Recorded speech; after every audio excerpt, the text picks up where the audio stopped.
آج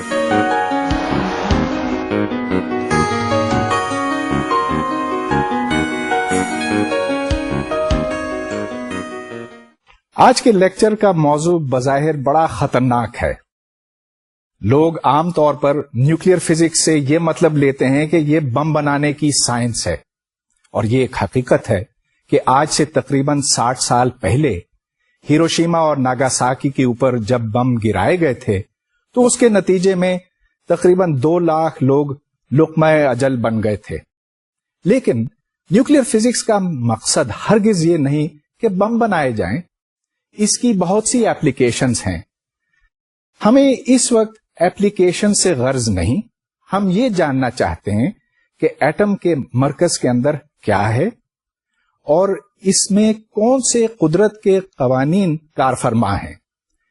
یہ ہم جاننا اس واسطے چاہتے ہیں کہ ہمیں معلوم کرنا ہے کہ ہمارے ارد گرد جو مادہ ہے اس کی حقیقت کیا ہے. تو نیوکلیئر فزکس کے مضمون کی ابتدا سن 1911 میں ہوئی تھی، جب ارنسٹ رتھرفورڈ نے یہ معلوم کیا کہ ایٹم کا مرکز ہوتا ہے.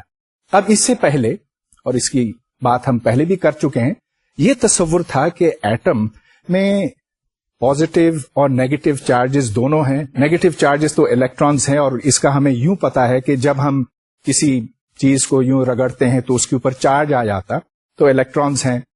پھر اس کو بیلنس کرنے کے لیے کوئی پازیٹیو چارج ہونا چاہیے، گویا کہ وہ اس کو پھر کوئی نام دینا ہے، پروٹونز.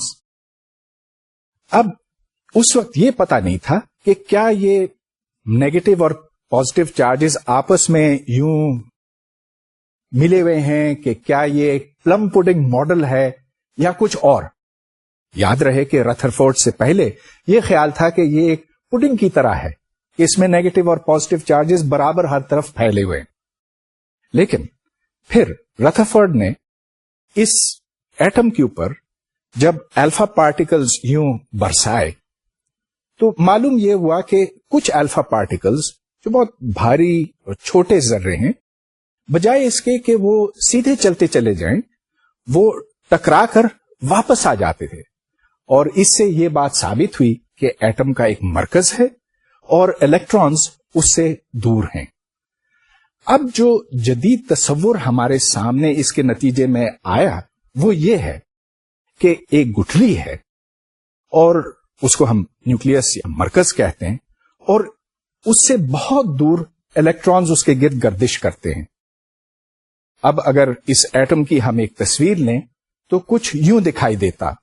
اس تصویر میں ایک مرکز ہے اور اس کے گرد الیکٹرانز گھومتے ہیں، بالکل جس طرح سورج کے گرد سیارے گھومتے ہیں.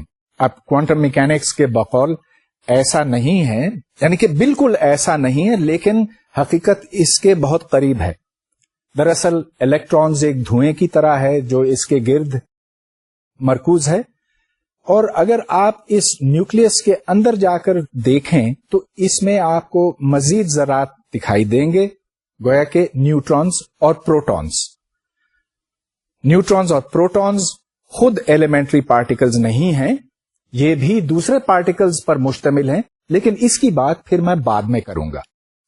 نیوکلیئر فزکس میں جو 2 بنیادی پارٹیکلز ہیں وہ پروٹون اور نیوٹرون ہیں، اور پروٹون کا وزن ہے 1.672 times 10 to the power -27 kilograms. Neutron اس سے تھوڑا زیادہ بھاری ہے، اس کا وزن 1.675 times 10 to the -27 kilograms ہے. پروٹون پازیٹو ہے جبکہ نیوٹرون نیوٹرل ہے. آپ جو بھی یونٹس استعمال کریں ویسے تو اس سے کوئی فرق نہیں پڑتا، لیکن کچھ یونٹس زیادہ کنوینئنٹ ہوتے ہیں اور کچھ اتنے آسان نہیں ہوتے. اب 10 ٹو دا -27 کلو گرامز اور 10 ٹو دا -31 کلو گرامز استعمال کرنے کے بجائے ہم آئنسٹائن کا مشہور فارمولا E=mc² اگر استعمال کریں تو اس سے ہم یہ دیکھتے ہیں کہ m=E/c².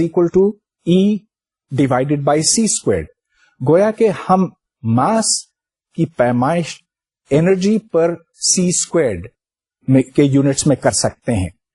تو یہاں پر آپ یہ دیکھ رہے ہیں کہ اگر ہم پروٹون کے ماس کو MeV پر c² میں لکھیں تو اس کی قیمت بنتی ہے 938، جبکہ نیوٹرون اس سے 2 MeV زیادہ بھاری ہے اور وہ بنتا ہے 940 MeV پر C². الیکٹران اس سے 2000 گنا ہلکا ہے اور وہ ہے تقریباً 0.5 MeV پر C². تو یہاں پر آپ کو کوئی 10⁻27 10⁻31 کی ضرورت نہیں پڑتی. ایک بات تو یہ تھی. دوسرے یہ کہ ہمیں ایک اور یونٹ کی ضرورت ہے, یونٹ آف لینتھ. ہاں, ہم میٹرز میں تو ہر چیز ناپ سکتے ہیں, اس میں کوئی مذائقہ نہیں کہ نیوکلیس کا سائز 10⁻15 میٹرز کہا جائے, لیکن اس سے ایک بہتر یونٹ فرمی بنتا ہے.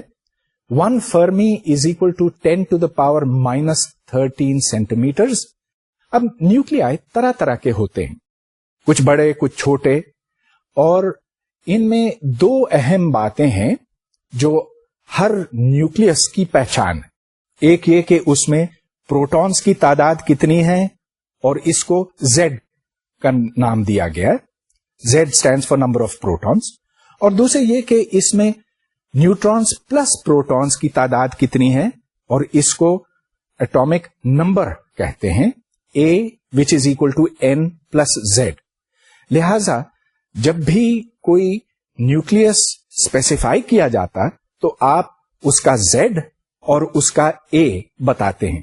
تو ظاہر ہے A بتانے سے اور Z بتانے سے N بھی معلوم ہوتا ہے, کیونکہ N is equal to A minus Z. جیسا کہ آپ یہاں پر دیکھ رہے ہیں, ہر نیوکلیس کو ایک سمبل دیا جاتا ہے جس کا کیمیکل سمبل X ہوتا ہے. تو آپ یہاں پر دیکھ رہے ہیں کہ XAZ یہ ایک نیوکلیس کا سمبل بنتا ہے. اکثر اوقات نیوٹرونز اور پروٹونز کو ایک ہی نام سے پکارا جاتا ہے, نیوکلیونز.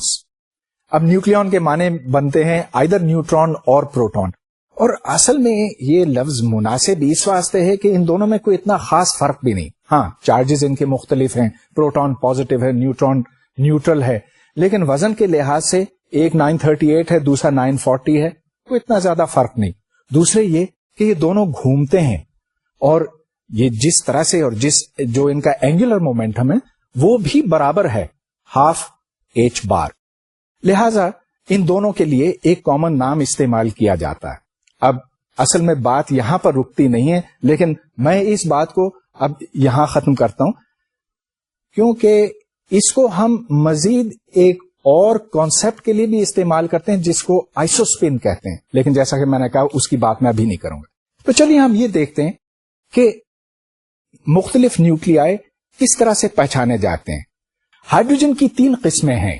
ایک تو سادہ ہائیڈروجن ہے, یعنی کہ ایک پروٹون اور 0 نیوٹرون. پھر ڈیوٹیریم ہے جس میں 1 پروٹون اور 2 نیوٹرون ہیں. اس کے علاوہ ٹریٹیم ہے, ٹریٹیم میں 1 پروٹون اور 2 نیوٹرونز ہیں. اب ان تینوں کی کیمیائی صفات بالکل ایک جیسی ہیں, اور یہ بات یوں سمجھ میں آتی ہے کہ ایک پروٹون کے لیے ایک ہی الیکٹران ہو سکتا ہے, کیونکہ پورے ایٹم کو نیوٹرل ہونا چاہیے. اب اس الیکٹران کا کام ہے کہ وہ دوسرے الیکٹرانز کے ساتھ یا دوسرے ایٹمز کے ساتھ بانڈ کرے. لہذا پانی H2O سادہ ہائیڈروجن سے بن سکتا ہے, یا ڈیوٹیریم سے بن سکتا ہے, یا ٹریٹیم سے بن سکتا ہے. اس پانی کی صفات, اس کا بوائلنگ پوائنٹ, جس ٹیمپریچر پر وہ برف بنتا ہے وغیرہ, ان سب کے لیے برابر ہوگا. اسی طرح سے کاربن کے آئسوٹوپس ہیں.